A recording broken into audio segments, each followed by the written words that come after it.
काँग्रेसचे आमदार विकास ठाकरे आपल्याबरोबर आहेत। विकास ठाकरेजी उद्या दोन्ही ठाकरे बंधू एकाच मंचावरती येणार आहेत आणि विजयी मेळावा जो त्यांचा होणार आहे। खरं तर राज्याच्या राजकारणात दोन ठाकरे बंधू एकत्र आले तर फारसा परिणाम या राज्याच्या राजकारणात होणार का? काही वेगळी दिशा राज्याच्या राजकारणाला मिळणार का?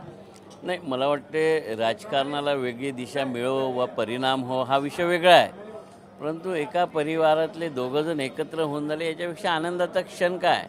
ठाकरेच नाही तर राजकारणातील कुठलेही परिवार एकमेकाविरुद्ध लढत असतील त्यांनी एकत्र होऊन लढले तर तो परिवार सुखी परिवार राहतो। आणि मला वाटते की याच्यामुळे एक चांगला मेसेज गेला आणि त्या परिवारातील जे लोक असतील ज्यांना वाटत होतं की वेगवेगळे झालेले भाऊ एकत्र व्हावे ते आज सुखावले असतील असं मला वाटतं।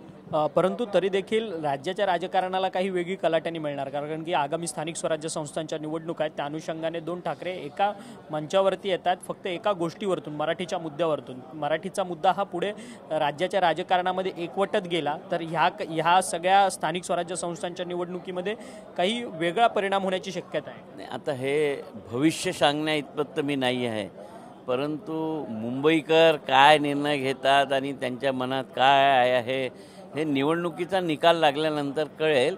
परंतु एक मेसेज चांगला जाईल, जे वेगवेगळे झाले होते कित्येक दिवसापासून ते एकत्र झाले आहे आणि याचा परिणाम दोघांनाही चांगला मिळू शकतो। परंतु काँग्रेसची भूमिका काय या सगळ्या संदर्भात? कारण की काँग्रेस मोठा राष्ट्रीय पक्ष आहे, प्रादेशिक दोन पक्ष एकवटण्याच्या भूमिकेत आहेत, मग त्याला अधिक बळकट देण्याचं काम करेल की काँग्रेस एकला चलोरीची काही भूमिका घेईल?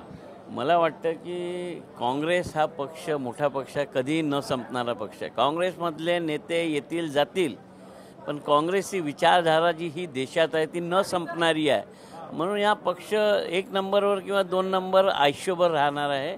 या पक्षाला कुठलीही कशाची चिंता नाही। मला वाटते जे समविचारी पक्ष आले त्यांच्यासोबत युती करून चालण्याचा निर्णय पक्षाचा असतो, परंतु काँग्रेस पक्ष देशभरातल्या प्रत्येक जिल्ह्यात आहे ना, कुठे नाही आहे असं सांगा, मग काँग्रेसला याचा कुठला काही फरक पडत नाही। काँग्रेस पक्ष आहे तो चालत राहील।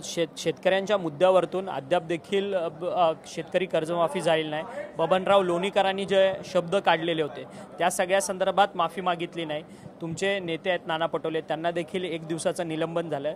या सगळ्या गोष्टीकडे कसं बघताय? कारण की विधिमंडळाचा आजचा 5वा दिवस आहे पावसाळी। मला असं वाटतं की विधिमंडळात विधानसभेच्या सभागृहात आम्ही चर्चा करत असताना जे राज्यातील प्रश्न आहे, शेतकऱ्यांचा प्रश्न होता, त्याच्यावर चर्चा होऊ देणं आणि मला वाटते की विधान भवनातील आमच्या सदस्यांनी सुद्धा अशा विषयांवर चर्चा, सरकारने सुद्धा या गोष्टींकडे लक्ष देऊन लोकांना न्याय देण्याची भूमिका घ्यायला पाहिजे आणि मला वाटते की हे झालं तर चांगलं असेल। आजकाल आपण पाहतो की कुठलेही आमदार काहीही म्हणजे एखाद्या समाजाच्या प्रति काही बोलून द्यायचं आणि मग त्याच्यात आपला TRP वाढवत राहायचा, हे प्रकार जास्ती घडत आहे।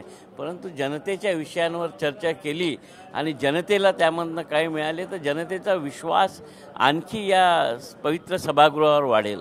धन्यवाद, तुम्ही आमच्याशी बातचीत केली। खरं तर राज्याच्या राजकारणात दोन ठाकरे बंधू एकत्र येत असतील कुटुंब म्हणून तर त्यामध्ये आम्हाला सगळ्यांनाच आनंद होणार आहे। भविष्य आम्ही काही सांगू शकत नाही की राजकारणात हे दोन्ही ठाकरे कशा पद्धतीने पुढे जातील, परंतु काँग्रेस हा एक वेगळा स्वतंत्र राष्ट्रीय पक्ष आणि त्याची वाटचाल आहे।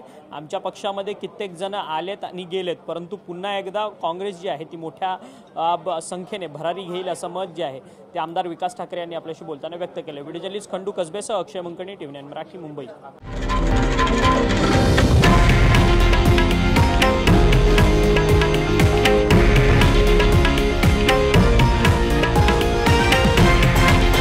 हे आहे देशातील नंबर 1 न्यूज नेटवर्क आणि आपण पाहत आहात TV9 मराठी, एकमेव।